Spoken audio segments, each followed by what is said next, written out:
Welcome to Off Panel.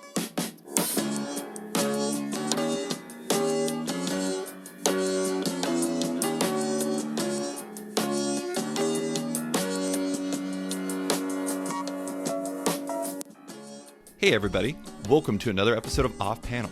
I'm your host, David Harper, and this week's guest is the Eisner Award-winning artist of comics like The Rocketeer, Cargo of Doom, Daredevil, and Thor the Mighty Avenger, as well as the artist and co-writer of the current Black Widow series. It's Chris Samnee. Thanks for coming on, Chris. Oh, thanks for having me. So there are a ton of things I want to talk to you about. I've already told you, and I'm going to tell the listeners, I apologize in advance if I go full Chris Farley show on this episode. It could be a disaster. We'll see. But October, which is when this podcast will run, is a big month for you, between more Black Widow coming out, and you have your very own artist edition for Daredevil coming out as well. I want to start there because I know artists, when artist editions come out, like, it's funny because you can go on Twitter and you can see all the artists getting it in the mail and then fawning over it. And it's just like this really exciting thing. They're like holy books for artists. What was your reaction when you were first approached about putting one of those together? I think I just had nervous sweats all of a sudden. Like, it's one thing to have a book in print and, monthly, then you have one and then you go to the next one. And I mean, it's one thing to just have it in monthly issues and then trades, and then you work on to the next trade and everyone forgets about the last one. But an artist edition, there's this big block of work that, it's so big and and expensive, honestly, that you're going to put it on a shelf. And it's kind of made me nervous to think people are going to see the raw pages, like warts and all. Yeah. Maybe a little nervous, but at the same time, it's like super exciting because I've been buying all these artist editions, and maybe it's Scott Dunbier. Maybe he saw that I bought all of them and thought, well, let's throw him a bone. He's keeping us in business. Earned his own. Yeah, it is. It seems like this really big deal, but one of the things I think is really cool about the Daredevil one, which collects issue number 23 to number 27, is, okay, I'm going to walk through listeners on what it is. It has your original art for the pages and your layouts for the book in one book, and then there's a second book that collects Mark Waid's scripts for Daredevil, plus the thumbnails that you did on the scripts while you were reading them. Is that correct? Well, they're just scribbles on the scripts, but yeah, it's scans of all of the script pages that I printed off, and then I'll read through the script once, and then the second time through I'll just scribble whatever comes to mind. It's just little notes to self. Yeah. So it's weird looking faces and just general ideas of motion or the shape of a panel or some sort of little clues to myself when I actually sit down to do thumbnails, what the page ideally will lean towards. Yeah, that's funny because I was actually talking with my wife about something similar but not exactly the same this morning. We were talking about how, like, sometimes, like, the best ideas you come up with always come in like super random situations. So it's like I have this weird tendency of coming up with good ideas for articles right before I fall asleep. So I'm like about to go to sleep and I'm all rested and everything like that, and then something pops in my brain and I have to get on my phone and email myself some sort of nonsense note that I have to try to decipher later. So it's usually when you can shut everything else off and your brain just somehow snatches it out of the ether. I do the same thing when I'm either in the shower or when I'm mowing the grass.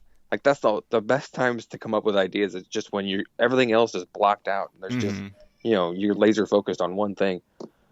Yeah, no, that definitely helps a lot. But I mean, I think it's kind of interesting that you do that when you're not doing that exactly while you're reading the script and everything. But it seems like it's like your brain starts to form how you view the page or how you view certain panels and stuff like that. And it's like you don't want to forget that. So you're working live on the page, even if it is a very rough situation. Well, and I've been doing this for a while. So whenever the first thing that pops into my head, going with my gut, is usually probably the right thing. If I'm reading the script and I see something pop into my head, that's probably the best thing for that page or for that panel or for the issue. Yeah. And that's, I have to hurry up and get that down on paper, even if nobody else can figure out what these scribbles are. It's, as long as it's on paper, I can refer back to it later. Yeah. I was actually reading this thing that you wrote in 2010. And it was about the speed and Whew. product. What's that? You're like 2010. that was like a different person back then. Yeah, no kids. Well, No, I'm gonna hardly any remind you. responsibilities. I'm gonna remind you of what you wrote. It was on the speed and productivity of artists. Yeah. Yeah, and like the funny thing about reading that is I was reading it. Sadly, and please, bosses, if you're listening, don't get mad at me. But I was reading it at my desk at work, and it was funny because it can really actually apply to other things than just artists. It was kind of funny how that worked. I was like, man, if I applied this to my life, I'd be so much more productive. It'd be ridiculous. But it is. I think it's important. Like you wrote about the notes you have above your desk when you're drawing that are from Alex Toth of like these things that he recommended, like simplify. It seemed like that was one of the big things, is he recommended that people simplify and try to focus their work on instincts and don't overthink things. And I think that's really interesting, because I think when you look at a lot of the younger artists coming up, and I'm not, there's a ton of really talented younger artists and everything. Sometimes it seems like people go through their like J.H. Williams III phase, where they start doing crazy layouts and stuff like that. Or there's like parts where it's like a lot more pinup-y and it's trying to, be like this beautiful image that doesn't actually tell a story. It seems like you kind of subscribe to the, storytelling first. Like you have to focus purely on the story and go with your instincts and your gut above all. Does that make sense? For sure. I mean, storytelling above all else. I wish it weren't that way sometimes. Like I see some folks that are friends that are like doing really well just doing illustration work, and you can make so much more on just a single spot illustration for like a magazine than you can for almost an entire issue of comics, and it's so much less work. But like this is what I'm passionate about. It's what I'm good at. So it's hard to think how much better somebody else might be doing from so much less work. But this is what that's how I do it. Like the storytelling is the fun part. That's the exciting part. When you read a comic, that's what you're not just looking for pretty pictures. You want to read a story, and that's what I'm just trying to do. Yeah. Storyteller. Yeah. Storyteller first. Yeah. Storyteller. Well, it is kind of funny, because when I was reading that, I was thinking about how I was like, this totally seems like something Steve Lieber would say. And I know I know you were a Periscope guy, so it was funny. I was just like, maybe he was your like storytelling sensei. But I think that's kind of like a thing that you kind of have to figure out as you go along in your career as an artist, is like storytelling. I mean, as a comic book artist, is that storytelling is key, and it's maybe the most important thing above all. Yeah, I mean, you can have a crummy drawing, but if the storytelling's there, then you're still going to get the story. But if it's a crummy drawing and it's just flat on the page, and you're not sure who's speaking first, and you're not sure what the action is, then it doesn't matter. Like if you have the storytelling, then that's all that counts. You can have it as sketchy and scratchy drawing as you want, any different style, but if it doesn't flow, it doesn't work. Yeah. Yeah, and I love seeing, like, whether it's in Daredevil or in Black Widow. Like, one thing I really love in Black Widow issue 5 was where there's a sequence where Agent Elder and Nat is trying to escape the Weeping Lions, like soldiers and everything like that, in a car, and like there's all these, like, it's amazing how much you fit into like one little section of a page for this car chase.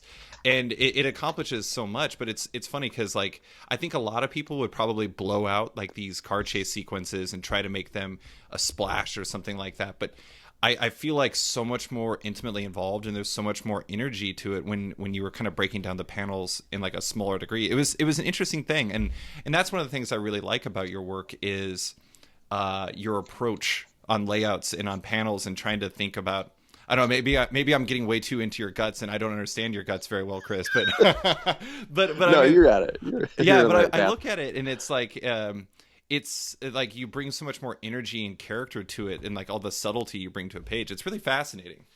Well, there's a lot of like really subtle beats that I think are really important in certain action.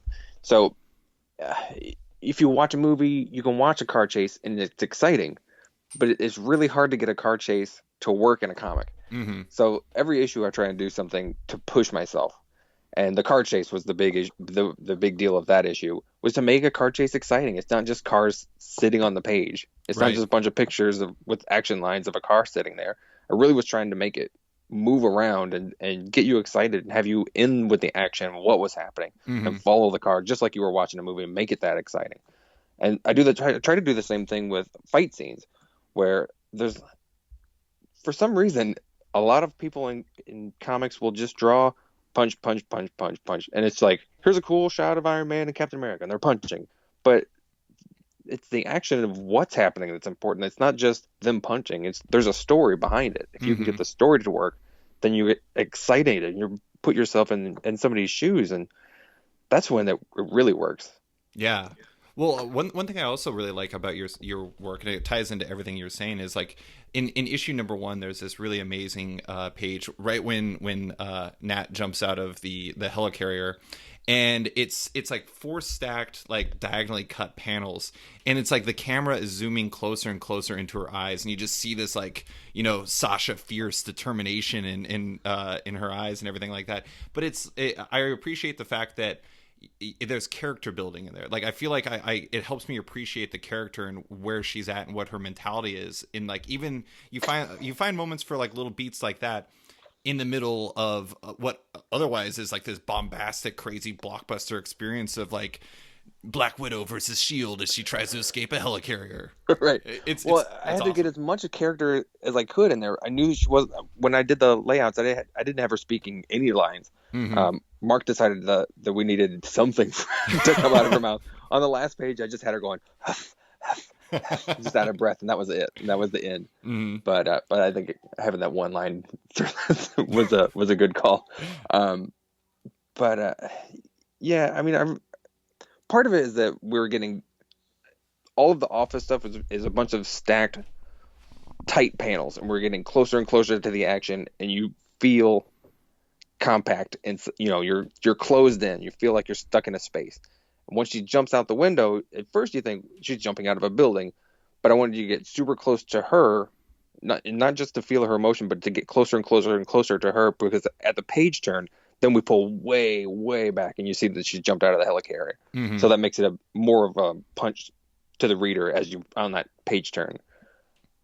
Yeah, absolutely. And it works like incredibly well. I don't know. I mean, I think one of the interesting things about comic book art is sometimes like, here's a good example. So like in issue number 3, I know I keep dropping very specific examples from Black Widow. In issue number 3, you know, Nat she's getting followed by Agent Elder, and she's going through the city, and she lays down a trip line in front of him, in front of the department store. And one of the funny things is, at first, I didn't think anything of it. It's like my brain didn't connect with it. Like the next sequence, she's all like nicely dressed in the airport, and then I went back and I read it, and I realized that there was like the mannequin in the frame of reference that has the specific outfit she's wearing in the next scene, and like the very last panel of the page after it shows both Agent Elder is on the ground and after getting taken down by the tripwire, and also you see the naked mannequin.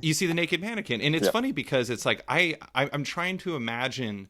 Like it works no matter how you're doing it, and like even for all types of readers, like I think if I just kept reading it and didn't go back and read it more carefully, I would have been fine, because I'd just be like, okay, she's on her way to the airport. But like realizing that subtleties on the page, it adds a lot to it. It's like this little nuance that like it rewards readers who are kind of like digging in deeper. But if you don't have it, it's not going to kill you. Does that make sense? Right. Yeah. Well, hopefully it works on both levels, where it's exciting. You can just keep on moving. You don't have to think too hard about it. Right. It's, you know, it's a popcorn movie, but there's also a little bit of extra. I mean, she's a spy, so I want the reader to sort of, you know, be analytical and kind of a spy along with her. Yeah. So you're trying to figure out what's happening on each page, and then I think Matt set it up to where the whole page is like oranges and reds, so it's all warm colors, and then there's the dress is either blue or green. It's green. So you have that one little pop of color, and if you're paying attention, you're like, why is this popping up here? And then you get to the last panel, and there's that naked mannequin, and then you start having to like try to do the math, like what happened here, and then you turn the page, and then she's wearing that outfit. It's just a little bit of fun for me, like. On Daredevil, I would try and do something each issue to you know, push myself and get excited. But with Black Widow, I try and do that on every single page. Wow. so it's kind of a pain. There's always something like crazy that I try and do with each issue. There's silent scenes, and there's, you know, the car falling out of the parking garage.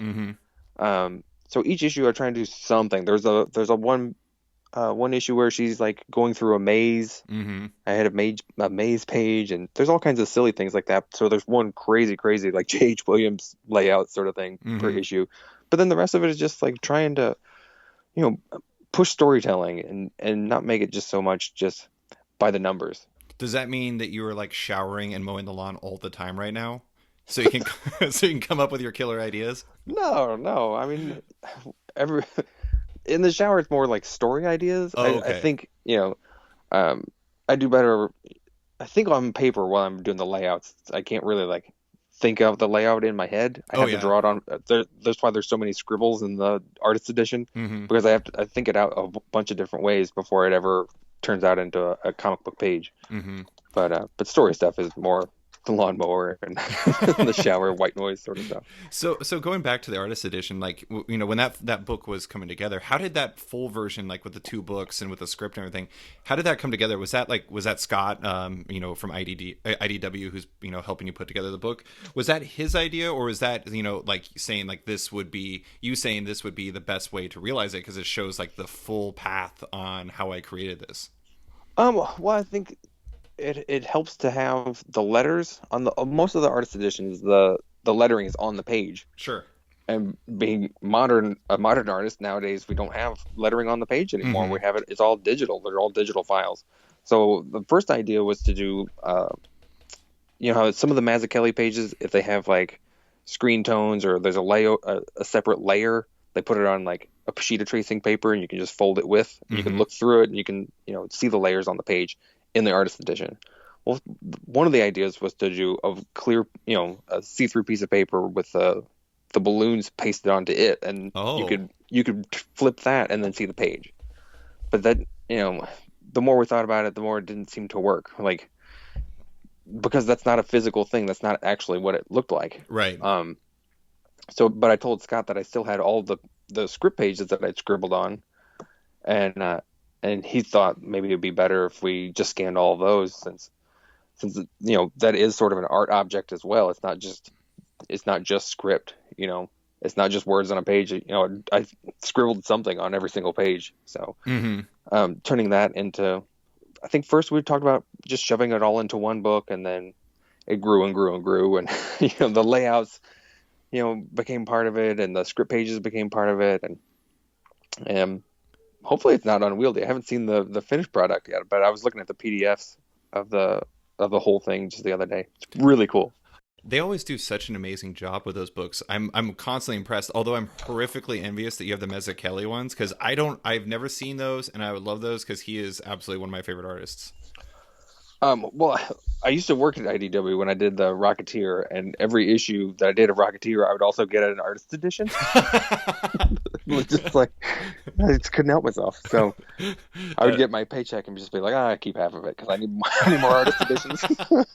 That reminds me of when I was a teen. One of I think it was like my second job. I worked at Anchorage, Alaska's biggest comic book shop, actually only comic book shop now, Bosco's Comics, and I worked there, and I worked in the sports cards department. But the funny thing is like I'd get my paycheck, and then I just like walk to like. I would go to the bank, and then I'd come back and I would just buy a bunch of comics, and I'm like, this seems self-defeating to me if I'm being totally honest. It's like working at a pizzeria and then just eating all the pizza. Oh yeah, yeah. Oh god, that would be much worse for my waistline. That would be a problem. So one of the things I thought was the most interesting when I was researching this whole interview is I read a ton of interviews with you, and the thing that blew my mind the most. And it's not even really specifically art related. It's just related to how you handle your original art. You keep all of your original art. For the most part, yeah. For the most part. First off, is like your office just like completely covered with pages everywhere? Are you just like, does it look like a beautiful mind and it's just got like old Daredevil pages here and Rocketeer pages there? I just have a bunch of portfolios. Oh, that's awesome. There's like, the big white bookcases from IKEA. Oh, I have those in my office. Yeah, well, I have all of my portfolios along the bottoms. Oh, wow. So there's a portfolio. I can get 2 issues in each portfolio, Mm-hmm. and they're just, they're 11 by 17, and then you just run along the bottom. So I've got like 4 bookcases next to each other, and all of my pages are along the bottom. So why is it that you don't sell those? Because I'm very interested, because like I know a lot of artists use that as like supplementary income. I just thought it was kind of interesting that you keep those. Um, I can make so much more on just a sketch than I could a page. Oh yeah. And the pages I take so much more time to do that it just doesn't seem cost effective. Maybe at some point I'll sell them. Right now I sell covers. Yeah. But not on the stuff that I'm most passionate about. Like, I don't sell any Daredevil stuff. I don't sell any Black Widow stuff. But, you know, if I do a cover for The Punisher, it'll be for sale as soon as it's solicited. But, you know, it's just, these are labors of love, and I have a hard time parting with them. You know, some pages I can spend 12 hours on, and then to sell that for less than I can sell a sketch for that I spend an hour on, it just doesn't, the math doesn't work, you know? Right. Yeah. So. No, I mean, that is one of the interesting things I've seen, because like you'll go on an artist's website and it's like you see how much they charge for a commission at like New York Comic Con or something like that, and like they make more off of that than like some of the page work they do, which is amazing, because like, you know, for you, like you're talking about Black Widow and for like Daredevil, a lot of those projects you're putting like it's you know, it's pencil and it's ink and it's things like that, but you're putting your heart and soul into it and your guts. But I mean, I mean it is like, it's a lot more. There, like, there's heart in there, and I think that's, I imagine it'd be difficult for you to get rid of that just for that reason. Well, I mean, part of it, I mean, it's just, this is what I'm doing instead of like hanging out with my family. You know, like I would rather hang out with my family sometimes, but this work that has to get done, and it's like, you know, just to toss it out like it doesn't matter. It's just hard for me. I don't know. Maybe at some point I'll have an easier time getting rid of it, or if we need to get rid of it, I can sell it. It's still here. But yeah, for now, I just keep all my pages, and, you know, if worst comes to worst, they're there. Yeah. You know, if we need something to fall back on, but yeah, I mean, you know, I make money off sketches. I'm making a living off of selling these pages already to begin with to the publisher. They just let me keep the originals. So. And someday you could do like an amazing chronological the career of Chris Samnee, like artist edition, because you have all the original pages. I was gonna say, and keeping all of this stuff and being totally anal retentive. When Scott said, "Do you want to do an artist edition?" I already have all of it. You know? So it makes it way easier. You know, well, and for Scott, that's really hard sometimes, because he has to track down the owners of all of these pages and get them scanned. So, I mean, he went to, you know, Al Williamson's wife, his widow, and he took a scanner and scanned all the pages at her home. So, or, you know, trying to figure out, you know, 6 collectors who have a piece of art here or there to try and get a whole artist edition together. That's a huge pain. Yeah. But me, I'm just like, yep, it's all right here. I had never thought about that. That's funny. Like I had thought, I was just like, oh, these artist editions just come out and they're glorious. And I'm like, wow, all the work that must go behind just trying to track that stuff down is incredible. That's right. That's fascinating. I mean, yeah, there's a reason that Scott's won Eisners for this stuff, because it's really a lot of work. I mean, not just editing it and putting it together, but just trying to track down all the pages to begin with. I mean, it's a good thing he has resources where he knows so many dealers and who has the art.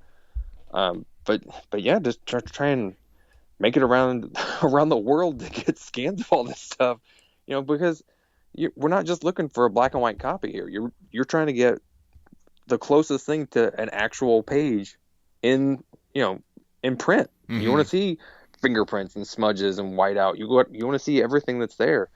And we have, you know, a nice scanner here at the house. My wife scanned every single page of Daredevil, all the covers, all of the all of the script and everything here. And at the end of the day, it wasn't close enough.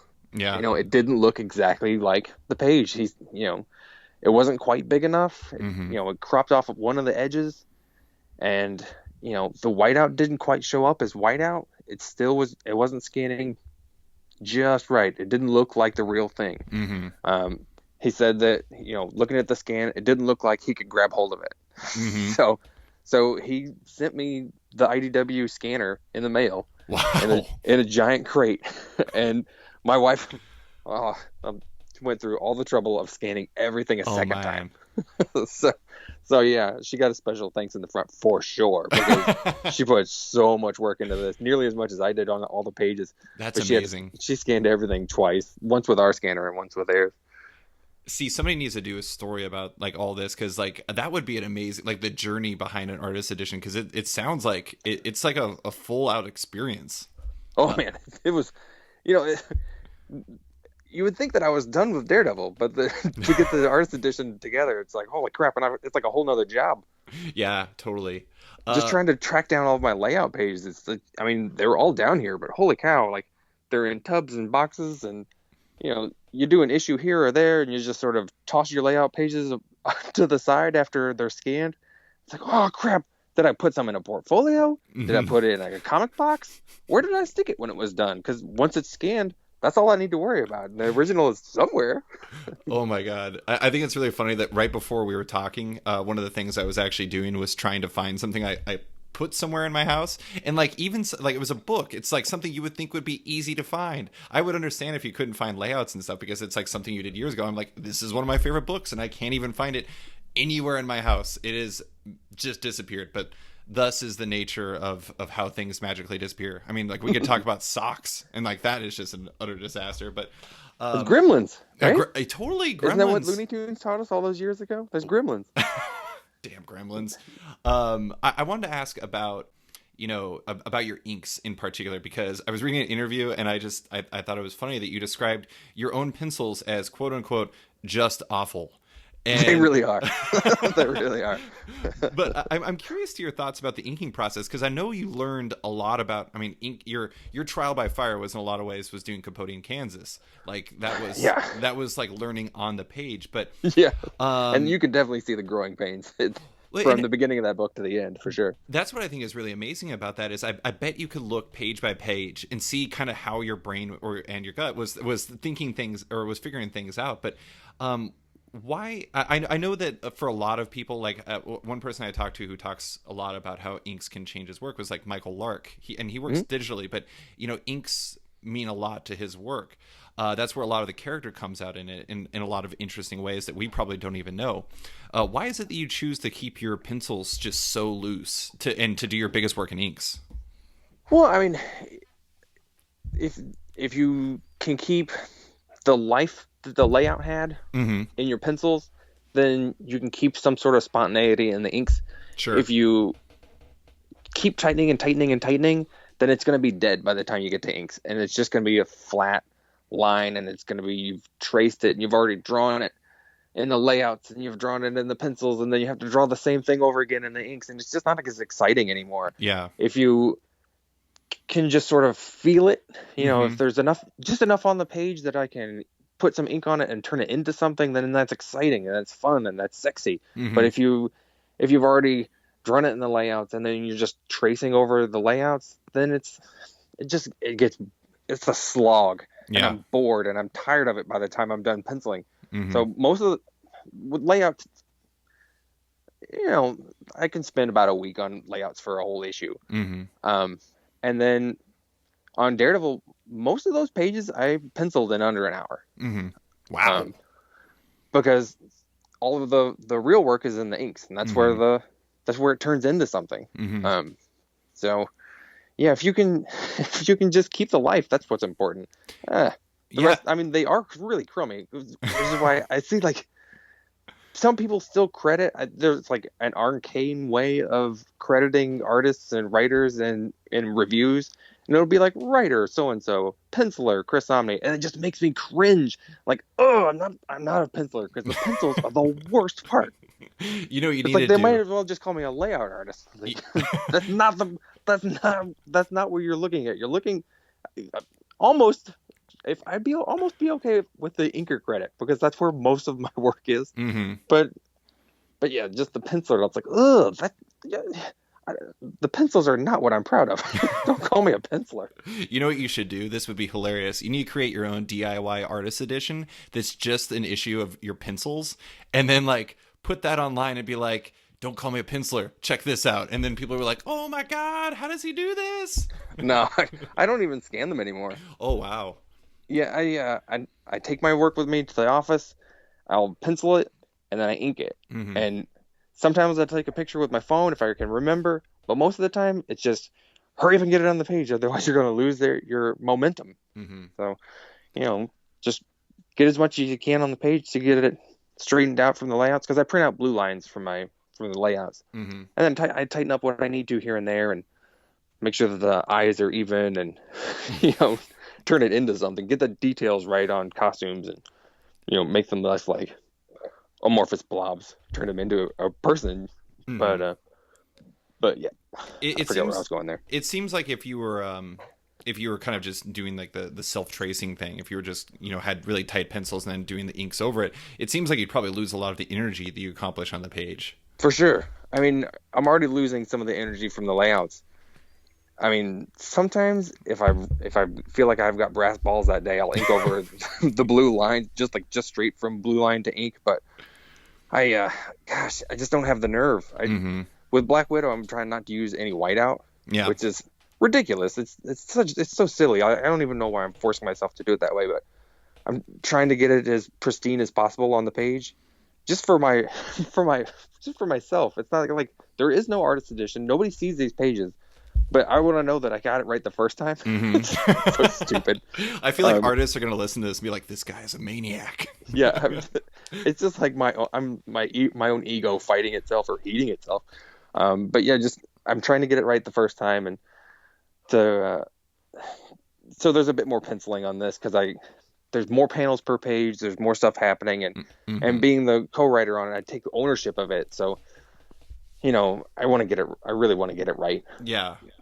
Well, that's one of the things. I know a lot of people are going digital, and you're still a traditional guy. And one of the things I often hear about people who ink traditionally or who ink digitally and handle it there is you can get lost in trying to perfect things and trying to noodle on it and trying to make sure everything is exactly right. And it seems like one of the advantages of you staying traditional over digital is you can't do that. It allows you to focus on making sure everything is the way you want it to start with. Like, I don't know, I'm trying to imagine you going digital, and I imagine that would be like a hindrance to you in a lot of ways. Well, it is, because a lot of it, I mean, I have a Cintiq. I just haven't had time to learn how to do it. I have 3 kids. Yeah. And a day job. Like, it's hard to set aside the time to learn how to do something. And all of my art time is what it needs to be done per month for the issue. So Mm-hmm. I don't have time to just fool around. I've got sketches that I do, but those are commissions. Mm-hmm. So there's not a whole lot of just free form fun time. I have to use my work hours. That's the fun. Right. But crap! Now I lost my train of thought. Digital. Cintiq. Oh yeah, yeah. Just there's so many happy accidents on the page. Mm-hmm. Oops, here's too much shadow on this eyebrow. All right, well, then I need a stronger light source. Then I need to make a shadow here to even with this, and then a lot of it is just free form. It's like music. You have to keep going to hit the beats and keep going. Mm-hmm. And with digital, there's so much. Oh, I can just undo. Don't like that line. Undo. Here's another try. Undo until it's just exactly right. And that takes the spontaneity out of it. You're not flying by the seat of your pants anymore. There's too much of a safety net. Mm-hmm. And I probably spend about an hour on each scan, just cleaning things up and adjusting things here and there. Oh, this doesn't look quite right. I'll move this eyebrow, and Mm-hmm. I can tweak a little bit here and there, and that's probably too much time spent cleaning up a page. But if it was all digital, that's all I would ever do. Yeah. I'd never get anything done. Like, oh well, I can shrink this whole panel and move this. There's so many options. Yeah, it seems like digital in some ways, and I'm not saying you're a perfectionist or anything like that, but it seems like it could be like the enemy of a perfectionist. It's like you could get mired in like an eyebrow, or mired in like the way an arm bends or something like that. You're like, this isn't quite right. I'm going to adjust this. This isn't quite right either. I'm going to keep going. You're like, oh no, just keeps going forever. Well, I mean, I have to set a timer when I'm doing scans, because I do get caught up in it, because you scan it at 600 DPI, you view it actual size. Mm-hmm. The thing is huge. You're looking at a huge file, and it's like every tiny little thing that's just like a millimeter wide on the original art, all of a sudden it's 6 inches wide, and you're like, oh man, I can fix this. But you have to know when's good enough, and you have to. Right. I mean, you have to hit your deadlines, and I mean, I could spend all day on a page, Yeah. or you know, I spend 2 months on an issue, but these things have to get done. You have to get done so you can get on to the next one, and that's part of periodicals. I mean, there's great European comics that could take a year to do 40 pages, but Hmm. that's not what we're doing here. Yeah. Well, speaking of, periodicals, what you're currently working on is Black Widow. We've talked about it a little already, but I think one of the coolest things about it is like, you've kept the band together. It's like, it's you and it's Mark Waid and it's Matt Wilson. And I apologize in advance if I totally mispronounce your name, Joe, but Joe Caramagna. There you go. You Oh, got it. nice. And one of the We just things, call him Joey Donuts. oh man, that is a good nickname. My nickname actually used to be very briefly Launchpad with one person because I had a girl that went to high school with me that thought I looked like Launchpad McQuack from DuckTales, which is odd because I don't think I look like an animated duck, but apparently she thought so. But one of the things when I was rereading all of the issues is I saw a line in the back of number one where you said, and again, quote unquote, this is what I thought making comics would be like ever since I was a little kid on Black Widow. What makes making Black Widow special in that way? Well, I mean, there's camaraderie. I Hmm. mean, when I was a kid, I used to read, Amazing Heroes and Comics Journal, and you would see like all these old black and white photos of half a dozen guys in a studio with their with their white shirts and their sleeves rolled up. They're all wearing ties, Hmm. and they're all just like they're having the best time. Like they're all friends. Like it's work, but they're palling around, and that's sort of what we're doing. We're scattered across the country, but we're family. Hmm. We razz each other in emails and we call each other on the phone, and this is we're like a whole unit. It's Yeah. not just I've worked on some books where there's been no contact with the writer, Yeah. and I don't make the best product because we're not all striving for the same goal. Right. But with Widow and what we did on Daredevil, we were all we all were sort of congealed into a cartoonist. Yeah. You were like the Voltron. Right. And I have Lauren the Head. Well, in like, in specific with Mark Waid, you've worked with him, you worked with him on Rocketeer. And I think the interesting thing is how your guys' collaboration has kind of progressed. With Rocketeer, he was straight scripting it with no input from you, from what I understand. And Daredevil, you guys would chat about the story before he gets to work on, like, writing the minutia and the fine details and everything. And now the two of you guys are actually co-writing it. Mm-hmm. How does that level of collaboration on Black Widow change your experience? Like, do you feel like working in such a capacity makes you feel even more invested as a storyteller? For sure. Yeah. I mean, I feel like my work on Black Widow is leveled up just because it's so intimate to me now. Yeah. Like I'm in charge of all the decisions on the page. Like it's one thing to help bring something to life that you read on a piece of paper. It's Sure. another to come up with it yourself or with someone and then put that on paper because it's you know it's a little more free form. It's more organic. Hmm. It's like a real living, breathing thing that we're trying to put out. And it's I'm not. I don't even know how to say it. It's like it's a whole nother. It feels like another art form. Yeah.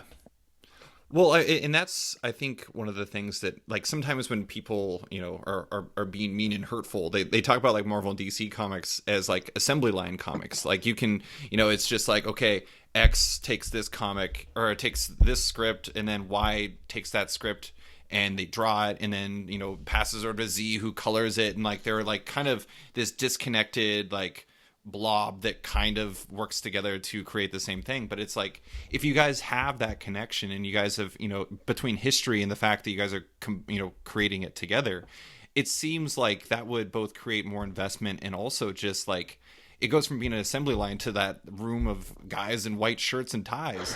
Right. Well, I mean, the way we're doing it, sometimes I'll have an idea first, or Mark will have an idea, and then we get on the phone and we hash it out. And some issues I could do solo, but it's great that we can all sort of toss things back and forth. And um, my original idea, I don't want to spoil anything. The original idea I had was that there would be one little girl left over from the Red Room. She'd be the final Red Room student. Mm-hmm. And our editor, Jake, was like, well, how about that little girl at the end isn't the last girl from the Red Room? She's the first of the new Red Room. And I was like, ooh, that's even better. And then things started, you know, the whole story that I pitched turned into something completely different. And, you know, new characters started popping up, and the whole thing began to evolve into this new story arc. Yeah. And it's just, we couldn't have done that if it was an assembly line. Yeah. You know, it doesn't work that way. It's all evolving as we go, and it's so much more exciting to be able to have that instead of it just all. We didn't have every single issue blocked out before we started. It's the general idea of what we're going to do for 12 issues, and then we sort of free form as we go, and it's so fun. Yeah. It's the closest thing to like creator owned possible. It's just we're doing it with characters at Marvel and DC, just at Marvel now. Yeah. It sounds like that was like when Jake said that was like your the ending of Usual Suspects, Chaz Palminteri dropping a cup and seeing Kobayashi at the bottom of the cup type thing. There's been so many moments like that. Yeah. He with Recluse, the daughter of the headmistress. He was like, you know, what if there's a student left over and we have, you know, she has a spider name. And it could be like the Black Wolf Spider. And I was like, no, there's already a wolf spider. It was a guy who was in, you know, we started going through all the history of it. And it's like, well, what about Brown Recluse? Nah, Brown doesn't work. How about just Recluse? And then you started thinking about it. And I was like, well, Recluse would be somebody who's like a wallflower. And then just thinking about a wallflower and, you know, maybe she wasn't part of the Red Room. Maybe she was the daughter of somebody who, and then, you know, all the tumblers started falling into place, and all of a sudden a new character comes up. That's amazing.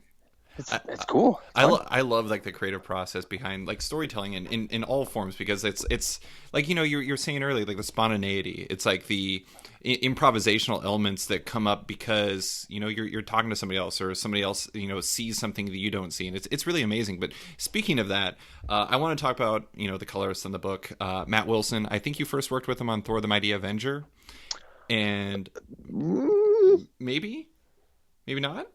I don't know. I feel like Siege Embedded was the first thing we did together. Oh, all right then. I will have to update my personal creator database. I think it's Siege. Maybe. I don't know. But either way, you guys have worked together for a while, and I know you guys are friends too. But in my book, and I apologize to other, because I think we're in a golden age of colorists. I think there's so many great colorists out there, but Matt is my absolute favorite. I love his stuff. I've had him on my podcast a couple times. He's great to talk to, and I love the way his mind thinks in storytelling. That's one of the things I wanted to ask is, how do you feel that Matt brings the best out in your line art? Oh man, he's just so great. I love Matt to pieces. Yeah. I mean, besides just being a terrific guy, he thinks about story in the colors. He's not just coloring the sky blue and the grass green. There's a reason to do it, and if it's not story specific, then what's the point? Yeah. And I love that he reads the scripts along with while he was coloring pages. It's not just, he doesn't just get a bunch of files and starts coloring. You know, just you know, he's a storyteller along with us. He's our color artist. Yeah. Not just colorist. Yeah. How did you guys work together in developing like the palette and the overall feel? Because like you were talking about the one page, the one that you were talking about how it was like very orange, and like you were contrasting with the green dress, or I guess it wasn't really a dress. It was kind of like a trench coatish type thing. I have it in front of me. It's been a while. Yeah, I know, but you were talking. I think it was like a Carmen Sandiego look. It totally with a big fedora. But I mean, there's like a very orange feel, and then the inset panels have like a more red to it and stuff like that. I'm curious, like, did you guys work closely to kind of, you know, figure out like the palette, or is that kind of more like, Matt, you are a Jedi badass, I want you to take care of this, like, do your thing, color artist? Well, with each book that we do, we try and come up with something different. There is all the stuff that we did on Thor: The Mighty Avenger. I just wanted it as flat as humanly possible. I'd done a few things with other colorists before, and they'd just gotten so they're so busy doing rendering and trying to turn the art into like this 3D thing I didn't think that it worked. My style at the time was really simple, and I wanted colors that were simple, something that, you know, that would work off of each other. Mm-hmm. And all of Thor, I just wanted it just flat, just flats, like no gradients, no nothing, Mm-hmm. just bare bones. Let's just get it on the page and call it a day. With each thing though, it's a different animal, and you know, you can't color Black Widow the same way that you would color Thor, because it's the same reason I can't ink it the same way. Mm-hmm. You know, you have to get the emotion across. You have to tell the same. You're trying to tell the story with the style. So I wanted something, you know, a little more hard edge, with a little more oomph to it. Sure. And it was Matt's idea to do anything that whenever she's fighting or there's really stark violence, then the red pops in. Mm-hmm. Like it's really muted tones for almost all of the scenes, but it's whenever something is really popping, the panel can just turn completely red. Yeah. I really love how, I mean, it's probably something that's been done for Black Widow before, but I just love how her hair is such a fantastic contrast to a lot of the scenes. Like the red he uses is just it's so phenomenal. It works really well, and it makes, like, I don't know, it makes her stand out so much in the world, and it's really cool. Well, I mean, and she's all black. We went back to the silver bracelets and the silver belt, even though it's a little more separated. It's more of a design element now than an actual belt. Mm-hmm. but yeah, just making her almost completely black and white, and then that red just really pops. Yeah. But yeah, we tossed pages back and forth until we finally landed on something that we liked. And all of the pages, I don't know if you can see it in print as well as you can digitally, but there's like a really subtle texture to all of them. Mm-hmm. Because I wanted it to feel like a real printed page, even if you were looking at it digitally. Mm-hmm. There's something on there that makes it almost feel like you could touch it. Yeah. Yeah, so, I'm looking at issue number 4, and when she first discovers like the dark room's base, and it really feels like there's a lot of depth and texture to the colors and everything, and it works really, really well. But not so much that it feels like it's modeled. Sure, there's a texture there where you could almost feel like the raised texture on a piece of paper, but it's not so much that it's like you're looking at a 3-dimensional object. It's still 2-dimensional, but there's something there to give it a little bit more life. Yeah. I'm crazy about it. I'm really excited about the way that it, you know, really we bounced stuff back and forth for quite a while, and I'm just really happy with the way that, you know, things finally ended up shaking out. Yeah, Matt is a genius. You guys have accomplished like amazing things. Like I was one of the things that I was telling you beforehand that I had some like really malformed questions. That was just like, this page is awesome. I don't know what to do with this, but I just want to mention it. But issue number 2, and like the whole funeral sequence for Agent Elder's like protege, like that whole sequence between like the light sources and like the colors for like the shadows and everything like that whole thing, like that's. I was also telling you before we started recording about how I look at artists as kind of like wizards who just magic this stuff together, and I don't understand. My brain can't unlock it. That whole sequence, I mean, it's not stuff that's gonna, like, you know, it's not gonna be like the whole sequence in the first issue where it's like so bombastic everyone's talking about it on Twitter afterwards, but like the subtleties to it and like the way you guys use light sources and everything like that, it really it's so like unexplainable to somebody like me, but I feel it. Does that make sense? For sure. Yeah, I mean, that's the idea. You feel it emotionally when you look at the colors. I mean, you see a bunch of red and you're gonna have a feeling. You see a bunch of blue and you're gonna have a feeling. Mm-hmm. So I think a lot of that, besides just that it was raining, a lot of the scene was blue because Elder is sad. Yeah. You know, he's literally blue. Mm-hmm. You know, he lost his protege, and now he's pissed at Black Widow, and he's gonna go after her. But every issue, it has like an overall color theory, and each page or each scene, you know, Matt he's just so good. He's so good. I can't even begin to explain how terrific he is. He's better at it than I am, but he's so good. Another time we just needed to like do a Matt Wilson fanboy podcast where we talk about how amazing he is the whole time, and he'd be like, "Oh my god, I'm so embarrassed. This is terrible." When the trade comes out, we'll just have to go page by page. There we go. This page, when I got it, I was like, "Oh yes!" And then when I got this page, I was like, "Ugh." It's the audio artist edition, color artist edition. I wanted to ask about like one of the things I really like about the way that the book is visualized is, you know, it's, or not even just visualized, like the way that like Nat is handled as a whole is like, you know, she's a spy. And she also like is very like balletic in her movements. She's very soft, but she also can, you know, carry a big punch and everything like that. But also the dialogue, a lot of times, like she doesn't say much. She's an action oriented person. How does Natasha's nature as a spy inform your storytelling approach for the art? Well, I mean, she's been more verbose in other people's runs. I mean, Sure. I'm a big fan of the Jerry Conway, Gene Colan stuff, and you know, she certainly talked more in Nick Spencer's. I mean, she was softer than she is with ours, but you know, it's she's more deeds, not words. Yeah. More deeds, and I just she would appear to talk more if we had captions. Mm-hmm. I'm sure that, you know, when the first few issues came out, there's a lot of people complaining that there were no captions. And that was actually a conscious choice that we made at the beginning, where she's a spy. I don't want to be in a spy's head. I want her to catch the reader off guard. I want you to follow her and see what she's doing.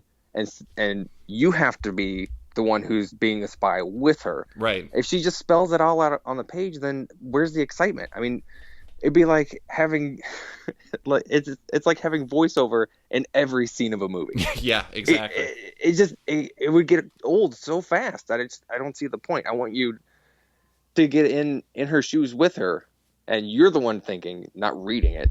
You know, I want you to act it out, not read it. Yeah. It's just a little less. Well, I mean, it's, you know, less is more. You know, it's going back to the Alex So thing. You know, if we put less on the page, then you're going to get more out of it. Mm-hmm.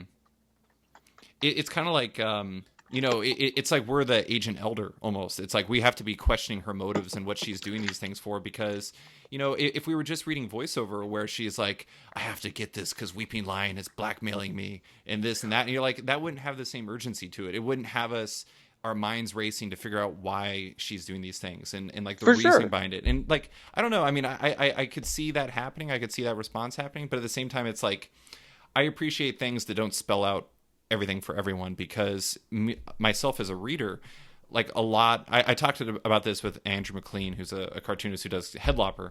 Yeah, no, I'm a big fan of his. Yeah. And we were talking about, have you ever seen Pulp Fiction?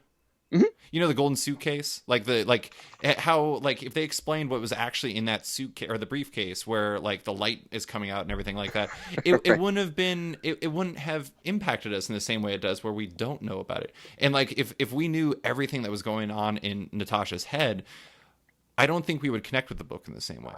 Well, I mean, and there's a MacGuffin in the first issue. She stole something from S.H.I.E.L.D. We never even show what it is. I mean, you'll see later what it is, but it doesn't matter what it is. She stole something. Right. And now S.H.I.E.L.D. is mad. Just get Very over mad. it. Very mad. The thing isn't the important thing. It's the action that's important. Mm. She did it, so that's where the plot is following. You know, you don't have to see it every single time. Yeah. Yeah.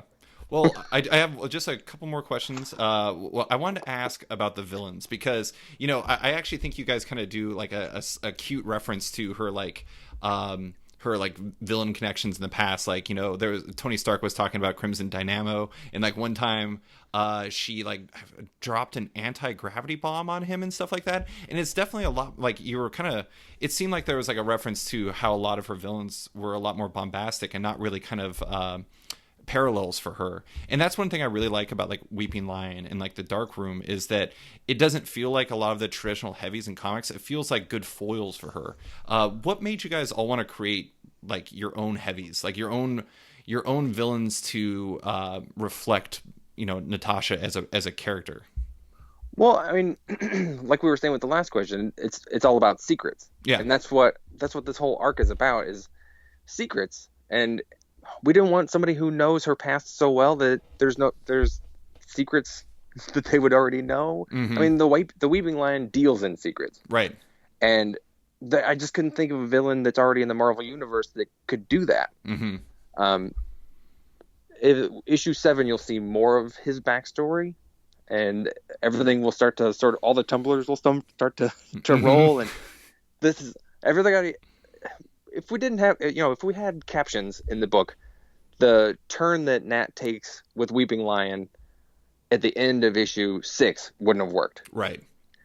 What she did with Tony Stark wouldn't have worked, because she would say, "I'm going to double cross him." Right. And then that takes all the agency out of it. That's not as exciting as watching it happen on the page. Mm-hmm.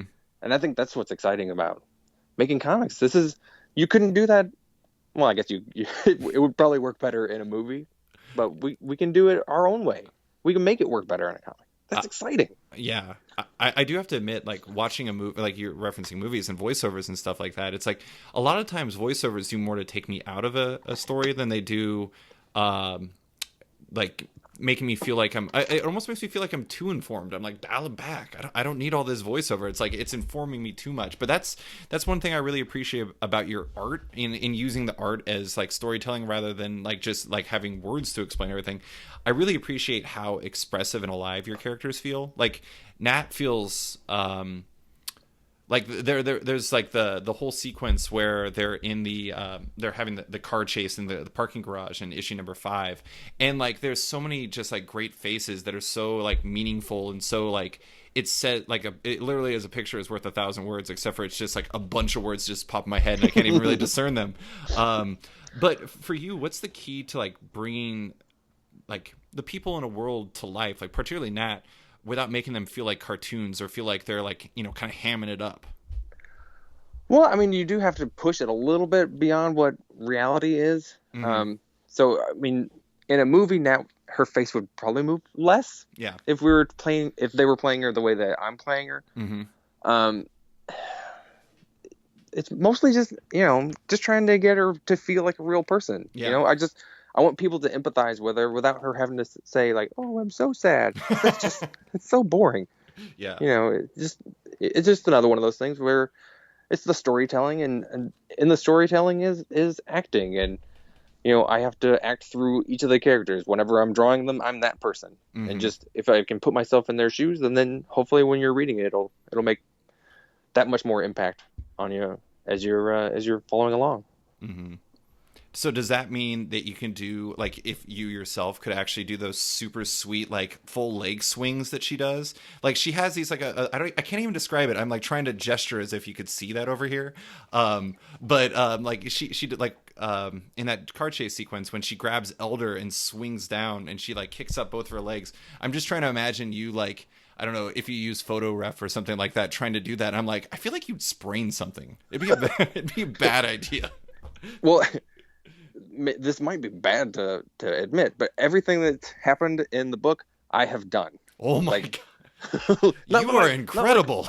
Not like with a person, but I've acted it out in my office to make sure that, the beats work. Like, all of the fights, I choreograph in slow-mo in my office to make sure that each action moves into the next one and that flows throughout the page, and it makes sense logically that a body moves in this way, and you're using your weight goes in this direction, which means your leg has to go in this direction. Like, I act all of the fight scenes out so that I can choreograph it and make it work on the page. Yeah, that is awesome. I was curious about that because I know sometimes people have this like weird stigma about like photo ref or like giving like reference for like fight sequences and making sure things like these, like all of it works.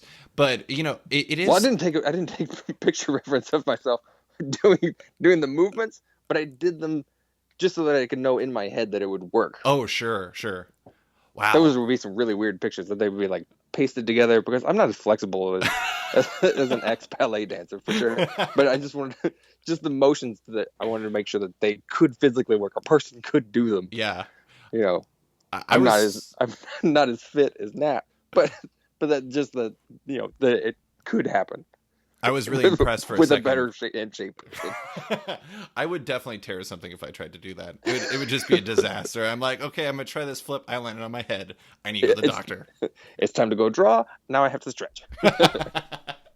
All right. Well, the last question I have for you actually has nothing to do with either of the projects like you've got coming out in October.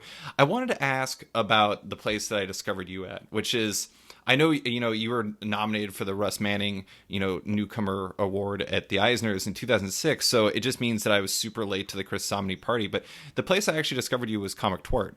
Right. I'd never actually seen your stuff before that, and that's where I discovered you, and it's where I discovered Doc Shaner and several others. Looking back on it, like the list of people who participated on that art blog was incredible. But do you feel, and I've talked to some other people who were on Comic Twart about this, do you feel like the Comic Twart experience was one that surprisingly paid off dividends for your career? Yeah, I mean, we were all just friends online. Yeah. We were all just dicking around on Twitter, and we were all that was at the beginning of most of our careers. I think Hawthorne and Brightweiser were probably the biggest out of the bunch. Mm-hmm. And later on, Dave Johnson came on, and he was like, superstar. Superstar Dave Johnson wants to join us, so how can we say no? Yeah. But yeah, I mean, it's just every once in a while, lightning will strike, and we just, people were into it at the time, and we, somehow or other, we just tapped into that. We lucked out, and I think a lot of people have seen our work just from Twart, and that got Shaner work, that got me work, they got Brightweiser probably more recognition. Mm-hmm. And I mean, these guys are like superstars now. Yeah. It's so crazy. Like Shaner, I would say, is on the level of Dave Johnson. I mean, think about the stuff that Doc was doing in 2008, and look at the stuff he's doing now. Mm-hmm. I mean, he was already great, but holy cow. Yeah. He's like an art god now. Well, and also, I mean, that's the crazy thing is like, another example is Declan Shalvey. I mean, like when books from you and like Declan and like Doc come out now, it's like an event comic in some ways. It's like this big deal. It's like, oh my God, this new Doc Shaner coming out. Holy crap. What? But it is kind of cool. It's been interesting to see. I actually had wanted to do a piece about it because it's been cool to see how everyone has kind of, spread from that. Not saying that not saying you wouldn't be where you're at without Comic Twart, but it is fascinating to see that as like this nexus point of all this talent at one point. Well, I mean, we were all just friends, just like in high school or elementary school, you draw with your buddies. It's just, we don't have friends that are nearby as much nowadays. Now, your community is online. Yeah. And that's what we're doing. We're sharing with each other. And then before you know it, we're like, I'm going to draw this character. Does everybody else want to draw it? And then we were emailing back and forth. And my wife was setting up an email or setting up a website, within a few hours. And then, we tried a million different names, and Comic Twart was the only one that was available. And, before you know it, we have our own art blog. And, we were posting art. And, then the calls start coming. Mm-hmm. And then, we all got so busy doing work that we couldn't do the fun anymore. But, it'll still be there. It's, yeah. The site is still there. Yeah. It's just, this little,